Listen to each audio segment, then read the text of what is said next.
గైని విడు.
నీకు రానన్న లాభములు అనేకములు చెడిపు.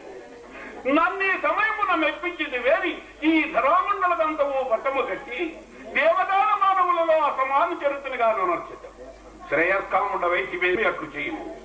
రాజ్య సంపాదనము ఉత్తమ రాజధర్మము కదా. మాధవ, ఆ సామ్రాజ్యాది తుచ్చ సౌఖ్యములకును ధర్మ మార్గవర్తనమునకును సాధియే మహేంద్ర సమాన భోగికేనను శరణాగత సంరక్షణాది ధర్మ కార్యాచరణమున కలిగినంత ఆనందము సర్వం సహా పరిపాలన మనస్సునప్పుడు కలగదు. రాజ్యపాలకుండు ఈ లోకమున పూజ్యుడు, అయ్యను మనుజుల చేతనే ధర్మపదగామి ఉభయలోక పూజ్యుడు. కావున నా మనము ధర్మేతర వృత్తి నొక్కిల్లదు మన చక్రవర్తులు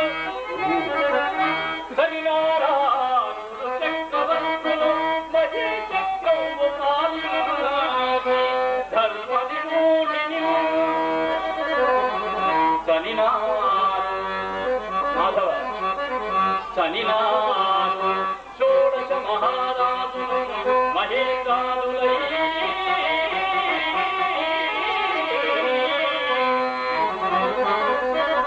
కనుకో బారలు మూటగత్తువని ఐశ్వర్యం పోయిరే అనగా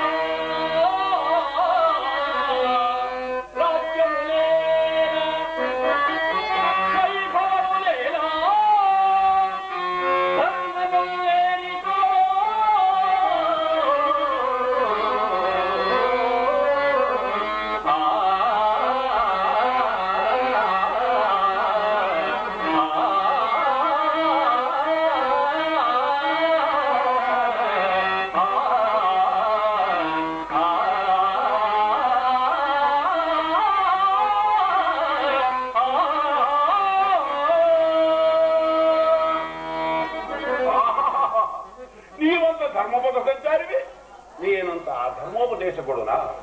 కాంతార నివాసులకు యోగుల కన్నా విరాగి వలె కనపడుచున్నావు. అంత రాజ్యభోగ పరాన్ముఖుడమైనచో రాజసూయాది యాగంబులు చేయనేల.